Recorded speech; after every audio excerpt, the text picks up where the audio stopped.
Muchas gracias, estoy con Patricia Sí. Ruiz Anchondo, ahora que está concluyendo la sesión del día de hoy, 3 de noviembre. Presentó usted una iniciativa, bueno, la fundamentación de una iniciativa para restituir la tierra a los pueblos originarios que hayan sido afectados por previas expropiaciones Por decretos expropiatorios. para fines muy diversos, ¿no? Pues los aires de proteger ciertas áreas naturales hasta el desarrollo de proyectos ya muy específicos. Me parece que fue uno de los asuntos más interesantes que se presentaron el día de hoy. Muchas ¿Podría gracias. usted hacerme algún comentario al respecto? Pues efectivamente esta ciudad se hizo sobre las tierras de sus pueblos originarios y desde la conquista se les despojó de sus tierras, y hasta que el presidente Juárez hace las leyes de reforma donde le quita a la iglesia la posibilidad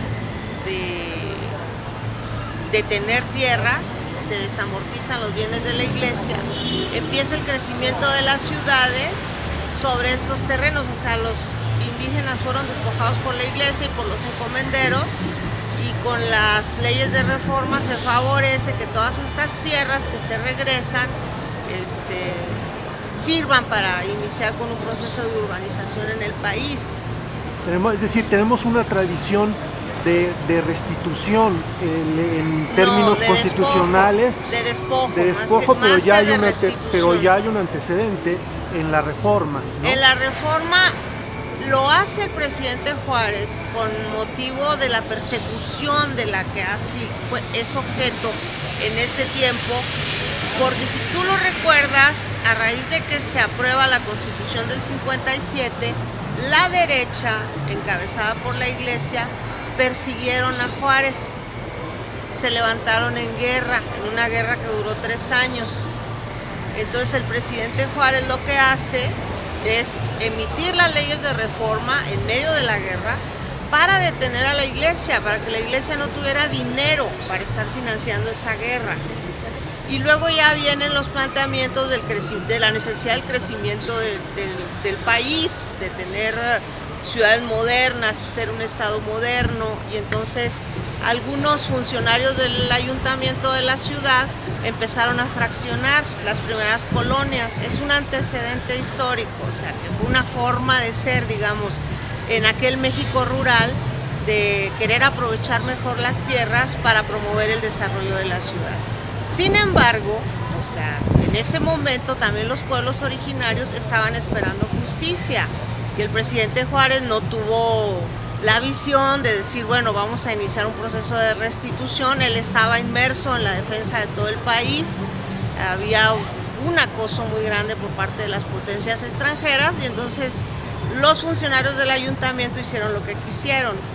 Y eso a lo mejor en un momento dado tuvo una razón de ser, pero a estas alturas de la ciudad y el momento caótico que estamos viviendo del desarrollo urbano en la ciudad, es importante que le pongamos un freno a esta política de estar sometiendo los territorios a la especulación inmobiliaria, en lugar de pensar en un proyecto de ciudad sustentable, donde cuidemos el medio ambiente. Y una oportunidad es que a los pueblos originarios, cuando deje de tener sentido la utilidad pública, se les regresen sus tierras. En coordinación con el gobierno de la ciudad y con los pueblos, hacer un diseño de planificación urbana que sea más amigable con el entorno, con el ambiente, y con eso podríamos estar teniendo una ciudad mucho más habitable.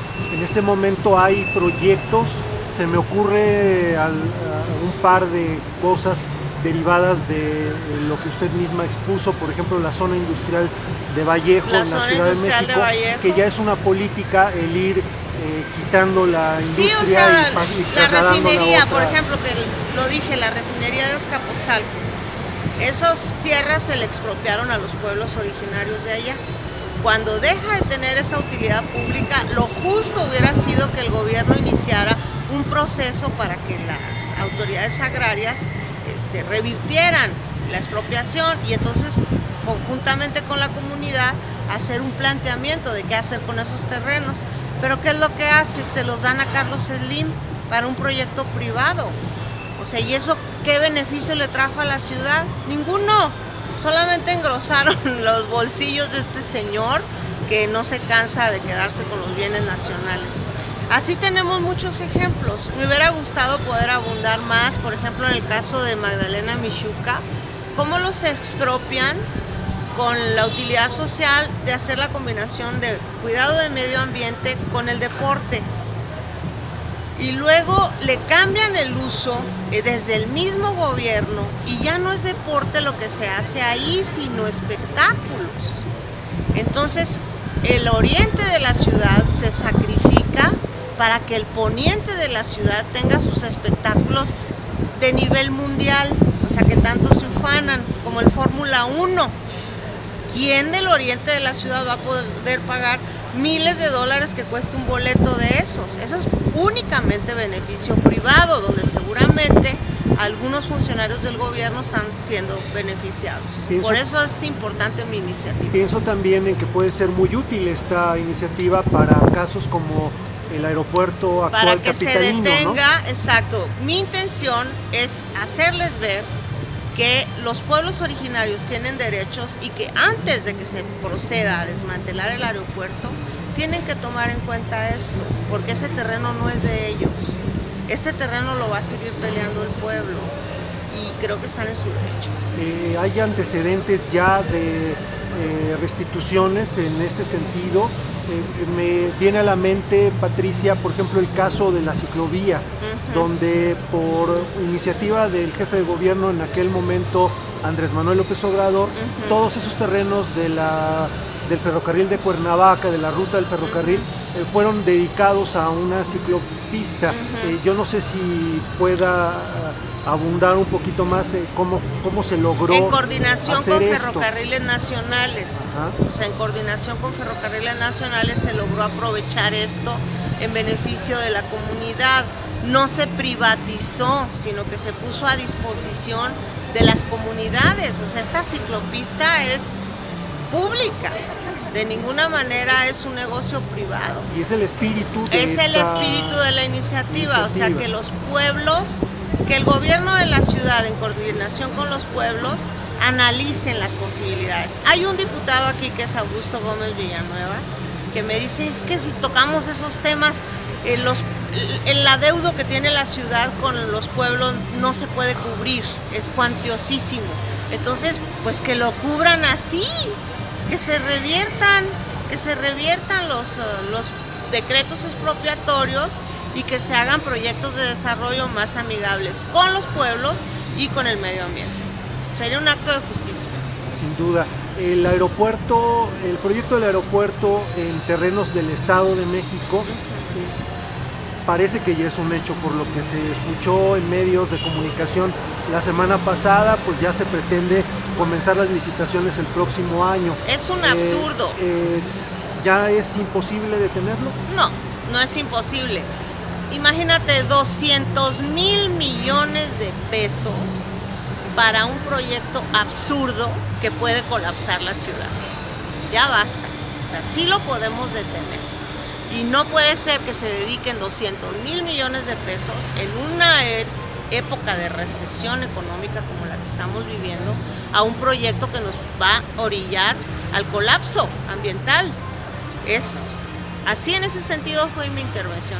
Y en ese mismo sentido, el hecho de, en el caso eventual de que se desmantelara el aeropuerto capitalino, también usted mencionó que había un riesgo y que ya varios expertos en el tema. Sí, César Buenrostro, Loeje Tamargo, ya dijeron que es absurdo ese proyecto porque se pone en riesgo la seguridad hidráulica de la ciudad. Es decir, hay un riesgo social y un riesgo ambiental. Sí, podría ser fatal para la ciudad. Cada año nos cuesta más sacar el agua de lluvia de la ciudad, porque la pendiente ya está en contrasentido. Entonces, es absurdo que el vaso regulador que recibe las aguas pluviales año con año le vayan a poner una plancha de concreto encima. Ya lo hicieron en Peñón de los Baños, pusieron una plancha de concreto sobre la laguna, sobre aguas termales, porque el cerro del Tepetzinco es un cerro de aguas termales. Con eso provocaron un daño ambiental que por lo pronto pues, no se va a poder revertir. Y el asunto es pues que ya nos sigan afectando más. O sea, que ya las afectaciones son muy altas y que tenemos que empezar a pensar qué ciudad queremos de aquí a 100 años, no cómo nos acabamos lo que queda en 10 años. Por último, Patricia, esta propuesta pasa a una comisión que es la de pueblos originarios, pueblos sí. y barrios originarios. ¿Qué sigue allí? ¿Vendrá a discutirse? Se va a discutir y seguramente va a quedar en el dictamen. Yo voy a impulsar para que quede en el dictamen. A pesar de que hay objeciones como la que me comentó de diputados que afirman que no es el momento de tocar esos temas. Creo que va a quedar en el dictamen, lo voy a defender, tengo argumentos y espero que quede en el dictamen. Mucha suerte, Patricia, Gracias. y muchas gracias. Muchas gracias.